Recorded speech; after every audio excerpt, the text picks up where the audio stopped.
সমবায় দোকানখন এখন উঠি যাব পাৰি নে নোৱাৰি তাৰপিছত কিমান মানুহ উঠিব পাৰি 2 জন পাৰি তাৰপিছত ইয়াতে মানে এই ভেলখনত 2 জন উঠিব পাৰি আপনি উঠিছে মই তাতে উঠিছো মই ঘৰটো সেইটো ইটো পাব বা ইটো পাব ভূখণ্ডি যাব পাৰে নেকি এজনে পাৰিব ছাৰ এজনে পাৰিম ন এখনে নোৱাৰিব নাও লাগিব চবে নোৱাৰে এখন ভেলত চবে নোৱাৰে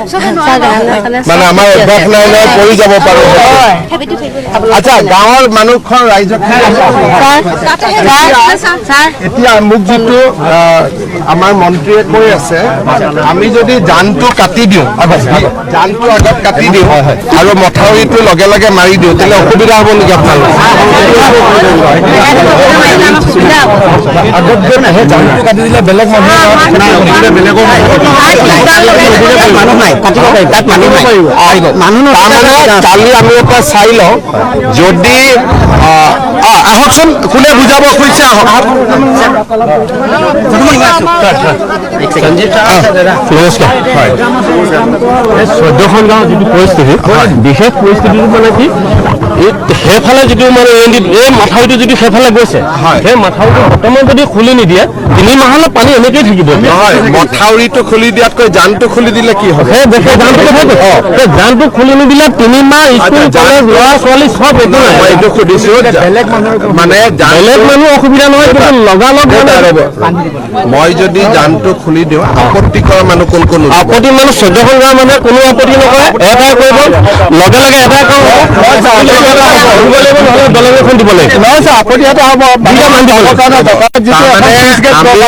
আমি এনেকে ভাবিছো যদি জানটো এতিয়া কাটি দিওঁ দি পেলাই মথাউৰিটো মাৰি দিওঁ তেতিয়াহ'লে পানীখিনি ওলাই যাব কিন্তু জানটো বান্ধি দিওঁতে তাৰ মানুহে আকৌ আপত্তি কৰিব মানে ডাইৰেক্টলি তাৰপিছত চব মানুহখিনি কাৰণে আকৌ যাবৰ কাৰণে সেইটো কৰি দিম তাৰমানে এজনে কৈ আছে তাৰখিনি শুনকচোন আমি জানটো কাটি পানীখিনি উলিয়াই জানটো আকৌ ফিল আপ কৰি দিম চুইচ গেট এতিয়া বনিব নোৱাৰে কাৰণ চুইচ গেট ইটা চিমেণ্ট লাগিব এইটো নহয় কিন্তু আমি যেনেকে মথাউৰিটো কাটি দিম তেনেকে তাক বনাই দিম তেতিয়াহ'লে হৈ যাব এটা কালি কাম কৰিব আমাৰ মন্ত্ৰী আছে তেখেতে গোটেই কথাটো বুজি লৈছে কিন্তু বাকী মানুহে যাতে আপত্তি নকৰে বুলি কৈ আছে আকৌ লগতে চাই যিটো মাথাউৰি এই মাথাউৰিটো ধৰিলে আকৌ টিউবৱেল চিউবৱেল অকণমান লগাই দিব লাগিব একেই মাথাউৰি বনাই দিছে আকৌ একেই মাথাউৰি বনোৱাৰ কথাটো বানপানীৰ পিছত হ'ব তেতিয়া এটা ড্ৰয়িং হ'ব আপোনালোকৰ লগত কথা পাতিব কোনফালেদি বনাব লাগে কেনেকে বনাব লাগে সেইটো মাথাউৰি আছে ছাৰ সেইটো মাথাউৰিকে আমাৰ টিউবৱেল প্লানি বনাই দিলে হৈ যাব সেইটো পিছত সেইটো ৰাইজৰ লগত আলোচনা কৰি এটা আমি স্কিম বনাম আপোনালোকে পৰামৰ্শ দিব এনেকে দিয়ক গোটেইখিনি কথা শুনি পেলাই বনাই যাব কিন্তু সেইটো বানপানীৰ পিছত হ'ব ছেপ্টেম্বৰ অক্টোবৰত হ'ব বৰ্তমান এতিয়া যিখিনি কৰিব খুজিছো আপোনালোকে বুজি লওক আমি তাতে কাটি দিম পানীখিনি ওলাই গ'লে সেইটো আমি মথাউৰিটো আকৌ লগে লগে মাৰি দিম এইটোও মাৰি দিম তাৰপিছত ছেপ্টেম্বৰ মাহত ইঞ্জিনিয়াৰ আহি পাৰ্মানেণ্ট কৰাৰ কাৰণে আপোনালোকৰ লগত কথা পাতিম এটা কথা মই কৈছো চাউল এইবিলাক নালাগে ছাৰ আমাৰ খালি মাথাইটো লাগে ছাৰ মই বুজিছো খালি সেইটো কাটোতে যাতে তাৰ মানুহে আপত্তি পাতিব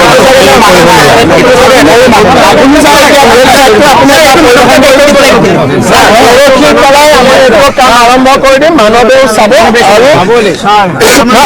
মন্ত্ৰী আহি চাই যাব যিখিনি মানুহ যিখিনি ডেমেজৰ আছে সেইখিনি আপুনি যদি এপাক সেইপিনে চাই দিয়ে ৰাস্তা নাই ইয়াতে নাও নাই নহয় যাবলৈ জেগা আছে যি নহওক আজি মই ৰঙা নদী গোটেইখিনি আৰু আপোনালোকে গাঁৱৰ প্ৰতিনিধি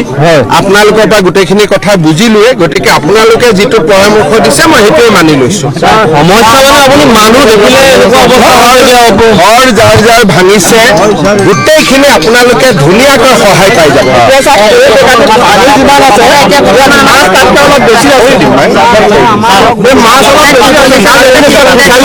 মাছ কি কৰিব লাগিব বেছি আছে ইয়াত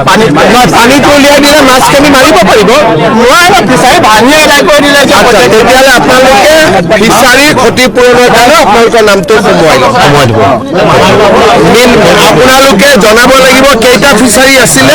সেইমতে আমি ফিচাৰী ক্ষতিপূৰণ দি দিম ইতিমধ্যে দেখা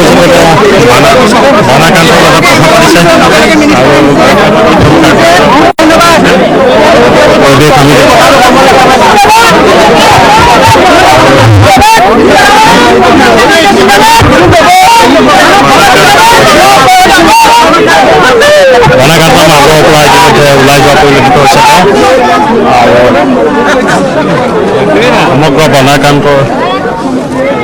ইতিমধ্যে দেখা গৈছে যে বানাকান্তৰ যি এলেকা তাৰ পৰা তেওঁ ওলাবলৈ লৈছে আৰু আমি সমগ্ৰ পৰিৱেশ দেখুৱাই আছো বুলি কোনে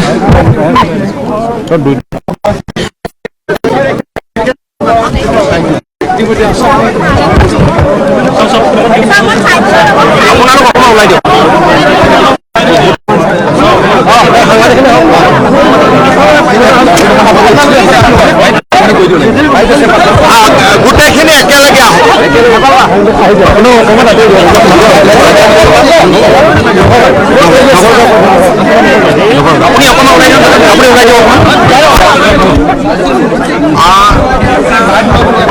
সাংবাদিক বন্ধু বান্ধৱীসকল আপোনালোকে ইতিমধ্যে অৱগত যে নেপকোৱে যেতিয়া পানী এৰিলে আমাৰ এই যিটো মথাউৰি 1979 চনত বনোৱা হৈছিলে এই মথাউৰিটো ভাঙি যায় আৰু আমতলা নগৰ এই গাঁৱৰ বহুত ৰাইজ ক্ষতিগ্ৰস্ত হয় গম পোৱাৰ লগে লগে মই মন্ত্ৰী ৰমেশ পেগুকো পঠিয়াইছিলোঁ বিধায়ক মানৱ ডেকাও আহিছিলে আৰু আজি মই কেশৱ মহন্ত পীযুষ হাজৰিকা আমি সকলো ইয়াতে আহিলোঁ গোটেই কথাখিনি অধ্যয়ন কৰিলোঁ ইয়াত এটা জান আছে অকণমান যদি জানটোলৈকে আমি পানীখিনি পঠিয়াই দিব পাৰোঁ মানুহখিনি ইমিডিয়েটলি ৰিলিফ হয়তো পাব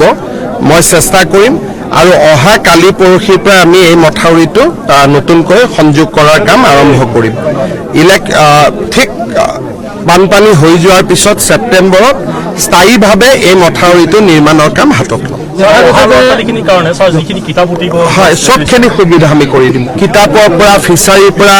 পশু পক্ষীৰ পৰা ঘৰলৈকে যিমানখিনি পাৰোঁ আমি ৰাইজক সহায় কৰিম অলপ আগতে মই এয়াৰপৰ্টত নেপকোৰ অফিচাৰখিনিৰ লগতো কথা পাতিছোঁ আৰু তেওঁলোকক মই অলপ বেয়াকৈয়ে কৈছোঁ গোটেই বিষয়টোত আমি এটা তদন্ত কৰিম যদি নেপকোৰ দোষ আছে তেতিয়াহ'লে নেপকোকো আমি জবাবদিহি কৰিম সকলোকে সহায় কৰিম যিমানখিনি মানুহৰ ক্ষতি হৈছে এইখিনি আমাৰ খিলঞ্জীয়া থলুৱা মানুহ গতিকে যিমানৰ ক্ষতি হৈছে সকলোকে সহায় কৰিম আপোনালোকে এইটোৱে বুজক যে মই লগে লগে ইয়াতে আহি গৈছোঁ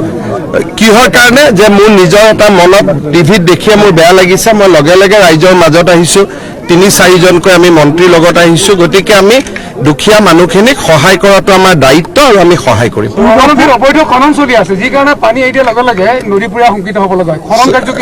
সেইটো কথা মোক কোনেও কোৱা নাছিল আপুনি আজি কৈছে মই ডিচিক চাব কম যোৱাবাৰ আহোঁতে দলং আহোঁতে মোক ক'লে হয়তো মই ইমান দিন চাব পাৰিলোহেঁতেন এতিয়া আপোনালোকে কৈছে যেতিয়া মই নিশ্চয় এইটোতো চকু দিম পূৰ্বতে নেপকোৰ লগত এই সংকাটত আলোচনা হৈছিলে নেকি নেপকোৰ লগত কথাটো কি যদি নেপকো নাথাকেও পানীখিনিতো পাহাৰৰ নামি আহিব কিন্তু নেপকো থকাৰ কাৰণে এটা পৰ্যায়লৈকে পানীটো তেওঁলোকে ৰিজাৰ্ভত ৰাখে আজি মই তেওঁলোকক সেইটোৱে কৈছোঁ যে ৰিজাৰ্ভটো বহুত ডাঙৰ হ'ব দি একেলগে যদি এৰি দিয়ে সেইটো এটা ডাঙৰ জলবোমা টাইপ হৈ যায়